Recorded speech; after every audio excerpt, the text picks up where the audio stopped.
আজকের ভিডিওতে জানবো আমরা মিডিয়ান কি, মিডিয়ান কিভাবে ক্যালকুলেট করতে হয়। তোমরা যারা এখনো মিন কাকে বলে এবং মিন কিভাবে ক্যালকুলেট করতে হয় সে ভিডিওটা দেখোনি, তারা অবশ্যই ভিডিওটা দেখে নিও। আমি ডেসক্রিপশন বক্সে লিঙ্ক দিয়ে দিলাম, সেখান থেকে তোমরা দেখে নিতে পারবে। আমরা গত ক্লাসে আলোচনা করেছিলাম যে মিন কিভাবে বার করতে হয়, হাউ টু ক্যালকুলেট মিন। আজকে আমরা আলোচনা করব হাউ টু ক্যালকুলেট মিডিয়ান। কিন্তু তার আগে আমাদের জানা প্রয়োজন যে হোয়াট ইজ মিডিয়ান। মিডিয়ান বলতে আমরা কি বুঝি, মধ্যমা বলতে কি বুঝি যদি আমরা না জানি তাহলে আমরা মিডিয়ান বের করতে একটু আমাদের সমস্যা হবে। আমরা আগে জেনে নেব হোয়াট ইজ মিডিয়ান। চলো তাহলে মিডিয়ান কি। মিডিয়ান হচ্ছে আমাদের, দেখো, সেন্ট্রাল টেন্ডেন্সির মধ্যে পরিমাপের একটা গুরুত্বপূর্ণ পদ্ধতি কিন্তু মিডিয়ান। আমরা সেন্ট্রাল টেন্ডেন্সির মধ্যে আমরা কি দেখেছিলাম যে কেন্দ্রীয় প্রবণতার পরিমাপের মধ্যে তিনটি গুরুত্বপূর্ণ মান, একটা হচ্ছে মিডিয়াম, আর একটা হচ্ছে মিন, 2 নম্বর মিডিয়ান এবং 3 নম্বর হচ্ছে মোড। মোডটা আমরা পরের ক্লাসে জানবো। তো মধ্যমা কি? এই মধ্যমা হচ্ছে একটা গুরুত্বপূর্ণ কেন্দ্রীয় প্রবণতার একটা পদ্ধতি। তো মধ্যমা শব্দের আক্ষরিক অর্থ মধ্যবর্তী অবস্থান। খুব সিম্পল, মানে একটা পরিসংখ্যান তথ্য রাশিমালার মধ্যে মধ্যবর্তী যে মান, সেই মানটাকে আমরা মিডিয়ান বলি। তো আপাতভাবে মনে হচ্ছে না খুব সহজ বের করা, কিন্তু তথ্য রাশির যে কমপ্লেক্সিটি যত বাড়বে তত আমাদের সূত্রগুলো চেঞ্জ হবে, ঠিক আছে? তাহলে কোনো তথ্য রাশির মধ্যবর্তী মানকে আমরা কি বলবো? মধ্যবর্তী মানকে বলবো আমরা মিডিয়ান। কোনো রাশিমালার মানগুলিকে ক্রমানুসারে সাজিয়ে সেটা ঊর্ধ্বক্রম হতে পারে বা সেটা অধক্রম হতে পারে, সাজালে যে রাশিটির অবস্থান ঠিক মাঝখানে হয় তাকে ওই রাশিমালার মধ্যমা বলে। তাহলে অবিচ্ছিন্নভাবে যে রাশিমালা যদি দেওয়া থাকে, আমাকে প্রথমে কি করতে হবে? মিডিয়ান বার করতে গেলে আমাকে ক্রমানুসারে সাজাতে হবে, ঠিক আছে? তো এখানে পরিসংখ্যানবিদ এল.আর. কন্নর বলছেন, কোনো তথ্য রাশির মধ্যমা হলো সেই সংখ্যা যা তথ্য রাশিকে এমন দুটি সমান অংশে বিভক্ত করে যার একটি অংশ মধ্যম অপেক্ষা ক্ষুদ্রতর এবং অন্য অংশ বৃহত্তর। বোঝা গেল? মানে ঠিক সিম্পল কথাই, এখানে এটা যদি মধ্যমা হয় তাহলে যদি ঊর্ধ্বক্রমে সাজানো হয়, যদি তথ্যরাশি ঊর্ধ্বক্রমে সাজানো হয় তাহলে উপর অংশটা কি হবে? উপরের অংশটা হবে এই মধ্যমা থেকে ছোট, আর যদি অধক্রমে সাজানো হয় তাহলে এটা হবে বড়, আর একইভাবে নিচের অংশটা হবে এই মধ্যমা থেকে বড়, তাই তো? অর্থাৎ আমরা যদি মনে করো রাশিটা যদি এমন থাকে 7, 10, 11, 16, 22, 29, তাহলে মধ্যমা কত হলো? 16। দেখো মধ্যমার উপরের অংশগুলো সব এই মধ্যমা থেকে ছোট, আর মধ্যমার নিচের যে পরিসংখ্যান বা নিচের যে তথ্যগুলো মধ্যমা থেকে বড়। ক্লিয়ার? তাহলে সমান অংশে এমন একটি অংশে ভাগ করছে যার উপরের অংশগুলি ছোট বা বড়, নিচের অংশগুলি ছোট বা বড়, ঊর্ধ্বক্রম আর অধক্রমে সাজানোর উপর ডিপেন্ড করে। ওকে, তাহলে অন্য অংশ বৃহত্তর সংখ্যাগুলি দিয়ে গঠিত হয়। সুতরাং বলা যায় যে মধ্যমা হলো কোনো পরিসংখ্যা বিভাজনের সেই মান যা তথ্য রাশিকে সমান দুটি অংশে বিভক্ত করে। ক্লিয়ার? মধ্যমা। তাহলে মধ্যমা কাকে বলে বা মধ্যমার বেসিক কনসেপশন আমরা বুঝলাম। এবার দেখব মধ্যমা কিভাবে নির্ণয় করতে হয়। একটা তথ্য রাশির মধ্যমা আমরা কিভাবে নির্ণয় করব। দেখো মধ্যমা নির্ণয়ের 2 ধরনের সূত্র আমরা প্রথমে দেখব, যে আপাতভাবে যদি জোড় সংখ্যা থাকে তাহলে কি হবে, আর বিজোড় সংখ্যা থাকলে কি হবে। তাহলে সরল এবং অবিন্যস্ত তথ্যের ক্ষেত্রে তথ্যসমূহকে কি করব? মানের ঊর্ধ্বক্রমে বা অধক্রমে সাজিয়ে মধ্যমা নির্ণয় করা হয়। এক্ষেত্রে বিজোড় বা জোড় সংখ্যক রাশিমালার ক্ষেত্রে 2টি পৃথক নিয়ম আছে। যদি জোড় সংখ্যা হয় তাহলে তো আমাদের বিজোড় সংখ্যা যদি হয় তাহলে মধ্যমা নির্ণয় করা খুব কঠিন নয়, কিন্তু যদি জোড় সংখ্যা হয় তাহলে তো আমরা একই নিয়মে করতে পারবো না, আমাদের একটু নিয়মটা চেঞ্জ করতে হবে। আমরা সেটাই দেখব যে কি অ্যাকচুয়ালি ফর্মুলাটা আছে। তথ্য রাশির মোট সংখ্যা বিজোড় হলে মধ্যতম রাশি পাওয়া খুব সহজেই সম্ভব, কিন্তু তাকে মধ্যমা হিসেবে গণ্য করি। কিন্তু যদি বিজোড় সংখ্যা হয় তাহলে কিন্তু আমরা একটা অন্য ফর্মুলাতে যাব। তাহলে প্রথম আমরা যে ফর্মুলাটা দেখব সেটা হচ্ছে জোড় সংখ্যা। অর্থাৎ আমাদের তথ্যমালার সংখ্যা যদি জোড় থাকে, অর্থাৎ মনে করো 8টি পরিসংখ্যানের ক্ষেত্রে যদি আমরা দেখি 9টি বা 7টি, আমরা এখানে 7টা দিয়েই দেখব। ওকে, তো সেক্ষেত্রে আমরা এখানে 7টা দিয়ে প্রথমে দেখব, যে ক্ষেত্রে n সংখ্যক রাশির মধ্যমা হলো কি ওই রাশির n+1/2 তম অবস্থান। অর্থাৎ আমরা n এর সঙ্গে 1 যোগ করে 2 দিয়ে ভাগ করলে যেটা হবে সেই সংখ্যাটাই হবে আমাদের মধ্যমা। তাহলে আমরা একটা এক্সাম্পল দিয়ে দেখি।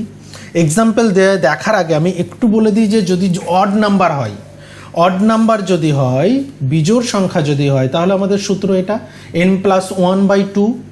আর যদি আমাদের ইভেন নাম্বার হয় অর্থাৎ জোড় সংখ্যা হয়, তাহলে n/2 প্লাস n/2 প্লাস 1, তাকে আমরা 2 দিয়ে ডিভাইড করব। এটা হচ্ছে আমাদের ফর্মুলা।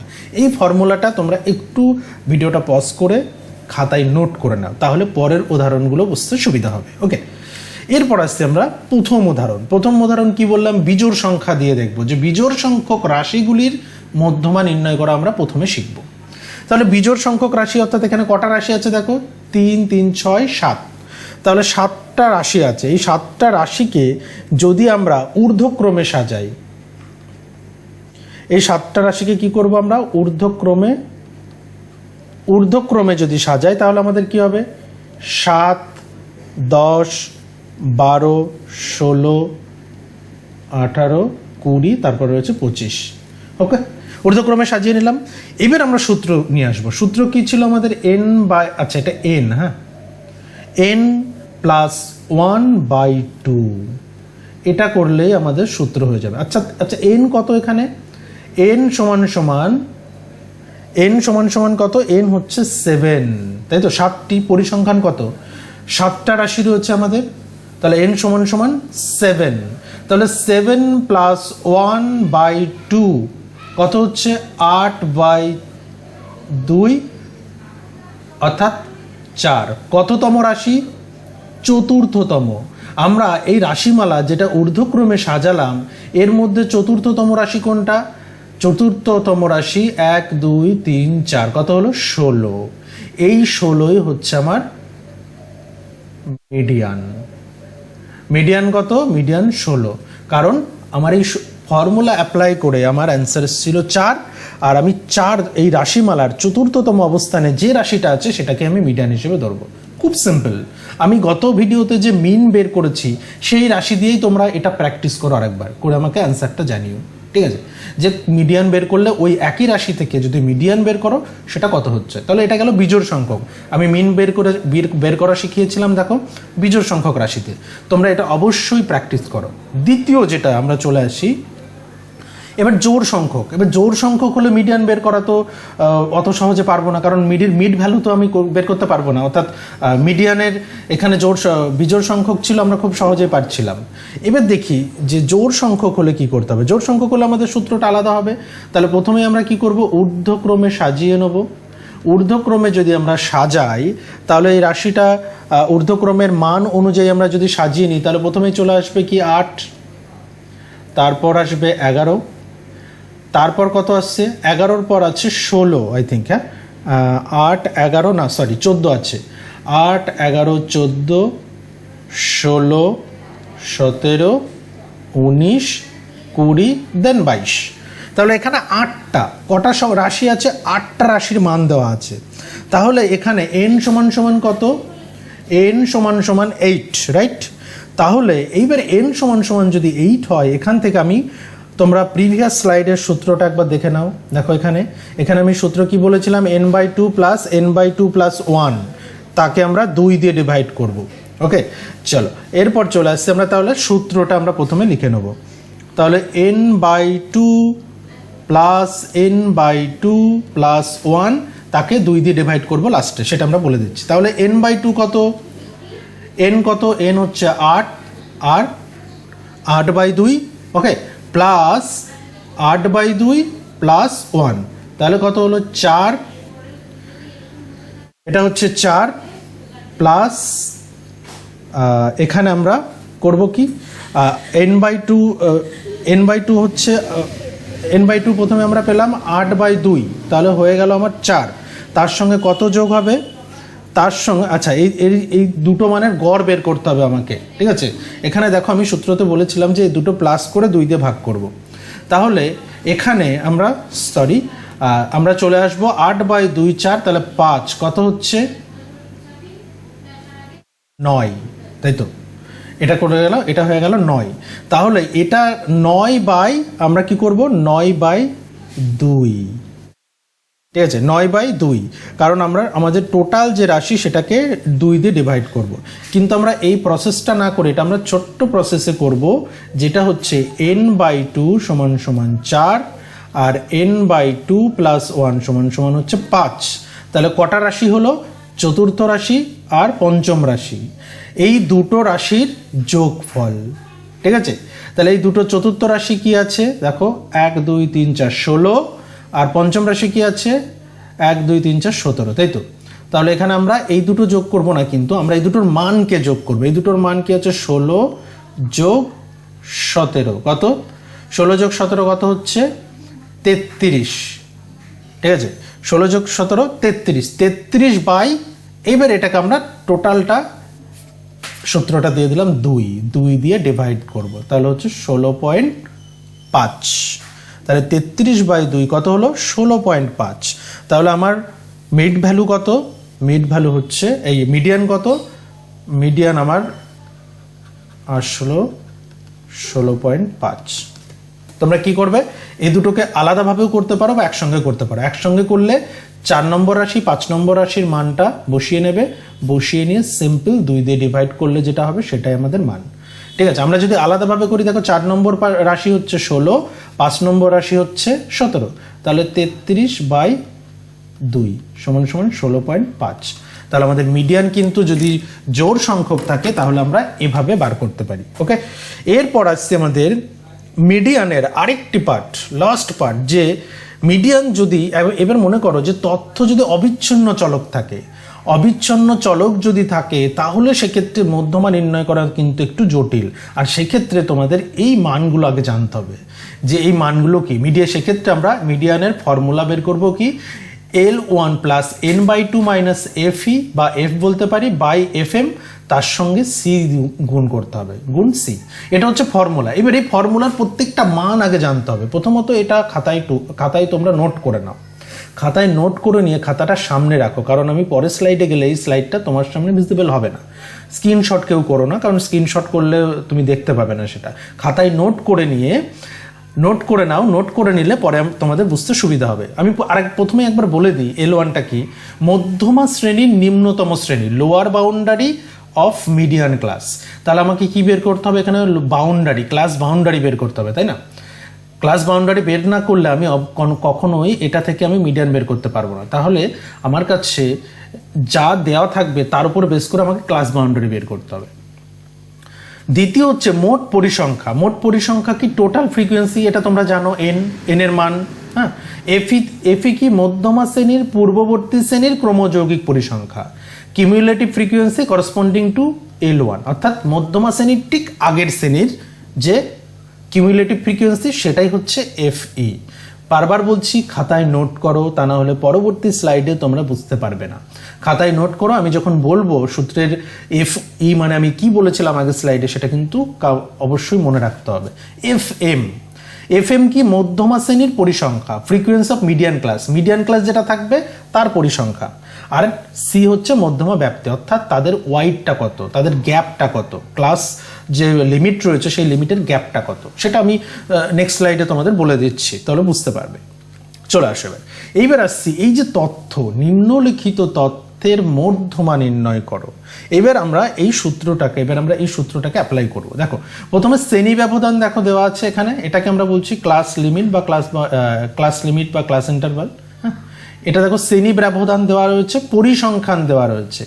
পরিসংখ্যানকে যদি আমরা যোগ করি তাহলে দাঁড়ায় n = 54। ওকে, n = 54। এবার আমাদের বের করতে হবে কি? আমাদের দুটো জিনিস লাগবে, একটা হচ্ছে ক্লাস বাউন্ডারি আর একটা হচ্ছে কিউমুলেটিভ ফ্রিকোয়েন্সি। এই দুটি পার্ট থেকে, এই দুটির সাহায্যে আমরা এই দুটি মান আগে বের করে নেব। এই দুটি মান বের করে নিলে আমরা সূত্র অ্যাপ্লাই করতে পারবো। তার এই দুটি মান বের না করে আমরা এই যে সূত্রটা আমরা বললাম, এই সূত্রটা কখনোই আমরা অ্যাপ্লাই করতে পারবো না, তাই না? কারণ আমাদের এই যে ক্লাস বাউন্ডারি, লোয়ার বাউন্ডারি তো লাগবে, L1 লাগবে। হ্যাঁ, আমাদের কাছে অনেকগুলো মান নেই, আমরা সেই মানটা এখান থেকে পাবো। তাহলে ক্লাস বাউন্ডারি আর কিউমুলেটিভ ফ্রিকোয়েন্সি মাস্ট। এইবার চলে আসছি শ্রেণী ব্যবধানের এই পার্টে। দেখো আমরা ক্লাস বাউন্ডারি শ্রেণী সীমা কি করে বার করব? এটাকে আমরা বলি CI, এটাকে বলছি আমরা F, এটাকে আমরা বলছি CB ক্লাস বাউন্ডারি, আর এটাকে আমরা বলছি CF কিউমুলেটিভ ফ্রিকোয়েন্সি। ওকে, তাহলে 10 থেকে 14 ফ্রিকোয়েন্সি কত তোমরা দেখেছো নিশ্চয়ই? 5। এবার ক্লাস বাউন্ডারি কি করে বের করব, শ্রেণী ব্যবধান যেটা রয়েছে তার থেকে 0.5 বাদ দেবো প্রথমটাতে, দ্বিতীয়টাতে 0.5 যোগ করব, এটার একটা নিয়ম আছে। তাহলে প্রথমটা 9.5 মানে প্রথম সংখ্যা থেকে আমরা 0.5 বাদ, আর দ্বিতীয় সংখ্যায় 0.5 প্লাস, প্লাস 0.5 মাইনাস 0.5, তাহলে 9.5 থেকে 14.5, তাই তো 14.5। তারপর চলে আসলো আমরা কিউমুলেটিভ ফ্রিকোয়েন্সিটা আমরা পরে অ্যাড করছি, আমরা আগে ক্লাস বাউন্ডারিটা বের করে নিই। তাহলে সেমভাবে আমরা বার করতে পারবো 14.5, 19.5, একইভাবে 20 এটা হবে 19.5, জাস্ট এ মিনিট, এটা হবে আমাদের 19.5 থেকে 24.5, একইভাবে 25 আছে, তাহলে মাইনাস করতে হবে 0.5, তাহলে আমাদের আসবে 24.5 থেকে 29.5, একইভাবে 29.5 থেকে 34.5, সেমভাবে 34.5 থেকে 39.5, আর এখানে 39.5, 40 থেকে 0.5 মাইনাস করলে 39.5 থেকে 44.5। ওকে, এই হলো আমার ক্লাস বাউন্ডারি। ক্লাস বাউন্ডারি যখনই হয়ে গেল, এবার আমাদের এখানে n সমান সমান আমাদের লিখে নিতে হবে n সমান সমান 54 মাস্ট। এবার আসছি আমরা ক্লাস ফ্রিকোয়েন্সি, কিউমুলেটিভ ফ্রিকোয়েন্সিতে। কিউমুলেটিভ ফ্রিকোয়েন্সি প্রথমটা কত আছে 5, দ্বিতীয়টাতে ঠিক হবে এই দুটো অ্যাড করে যত হচ্ছে 5 আর 8 কত হয় 13। ওকে, তারপর দেখো 13-র সঙ্গে আবার যেটা রয়েছে 9 অ্যাড করব, তাহলে পরেরটা হবে 22, একইভাবে 22-এর সঙ্গে 11 যোগ করব, কত হবে 33, 33-এর সঙ্গে তারপরে 10 যোগ করে এটাতে হবে 43, 43, একইভাবে 50 এবং লাস্টে 4, দেখো 54। এটা হলো আমার সিএফ বের করার নিয়ম, বোঝা গেল? জাস্ট ফ্রিকোয়েন্সিগুলো পরপর কাউন্ট করতে করতে পরপর যোগ করে করে আমরা পাশে বসিয়ে দেবো। ওকে, দেখো আমাদের কাছে সব কিছু এখন ক্লিয়ার। এইবার আমরা কিন্তু সূত্রে অ্যাপ্লাই করতে পারবো। আমরা যদি এটাকে এখন সূত্র, আমাদের যে ফর্মুলা, সেই ফর্মুলাতে ফেলি, তাহলেই কিন্তু আমাদের অ্যান্সার এখান থেকে চলে আসবে, ঠিক আছে? আচ্ছা, সেই ফর্মুলাতে ফেলার আগে আমাদের এখানে একটু একটা বিষয় আমরা বলে দিই যে n/2 কত হলো, n হলো 54, তাহলে আমরা এখান থেকে n/2 বার করে নিতে পারবো। তাহলে এখানে আমরা n/2 যদি হয় তাহলে 54/2 সমান সমান 27। এই 27 কোন শ্রেণী ক্লাস বাউন্ডারির মধ্যে আছে বলো? এই 27 কোন ক্লাস বাউন্ডারির মধ্যে আছে? 24.5 থেকে 29.5-এর মধ্যে। তাহলে এটা হয়ে গেল আমার কি? এটা হয়ে গেল আমার ক্রমযোগী পরিসংখ্যানের পরিপ্রেক্ষিতে মধ্যমা শ্রেণী। এটা হলো আমার মধ্যমা শ্রেণী, বোঝা গেল? আমি মধ্যমা শ্রেণী পেয়ে গেলাম, 24.5 থেকে 29.5-এর মধ্যে আমার এই 27টা আছে। তাহলে এটা হলো আমার মধ্যমা শ্রেণী। ওকে, এবার আমরা ফর্মুলাতে চলে আসি। ফর্মুলাতে প্রথমে আমরা বললাম কি যে L1 কত? আচ্ছা, L1 এর সূত্রটা কি বলেছিলাম মনে করো? L1 বললাম আমরা, L1 এর এবার তোমাদের নোট করা সূত্র থেকে দেখো, মধ্যমা শ্রেণীর নিম্নতম শ্রেণী সীমানা। মধ্যমা শ্রেণী কোনটা? মধ্যমা শ্রেণী এটা। এর নিম্নতম শ্রেণী কোনটা? 24.5। এটা হচ্ছে নিম্নতম শ্রেণী 24.5 আর ঊর্ধ্বতম শ্রেণী হচ্ছে 29.5। তাহলে মধ্যমা শ্রেণীর মধ্যে লোয়ার যে ক্লাস বাউন্ডারি 24.5, সেটাই হচ্ছে আমার L1। তাহলে আমি লিখি এখানে L1 হচ্ছে 24.5 প্লাস এবার আমাকে কি খুঁজতে হবে? n/2 পেয়ে গেছি। n/2 কত? 27, তাই তো? n ছিল 54/2 27। এবার আমাকে খুঁজতে হবে FE কি বলেছিলাম? দেখো তোমাদের এটা বার করলে তোমরা দেখতে পাবে যে FE হচ্ছে মধ্যমা শ্রেণীর পূর্ববর্তী শ্রেণী। মধ্যমা শ্রেণী কোনটা? এটা। তার পূর্ববর্তী শ্রেণী কোনটা? এটা 19.5 থেকে 24.5।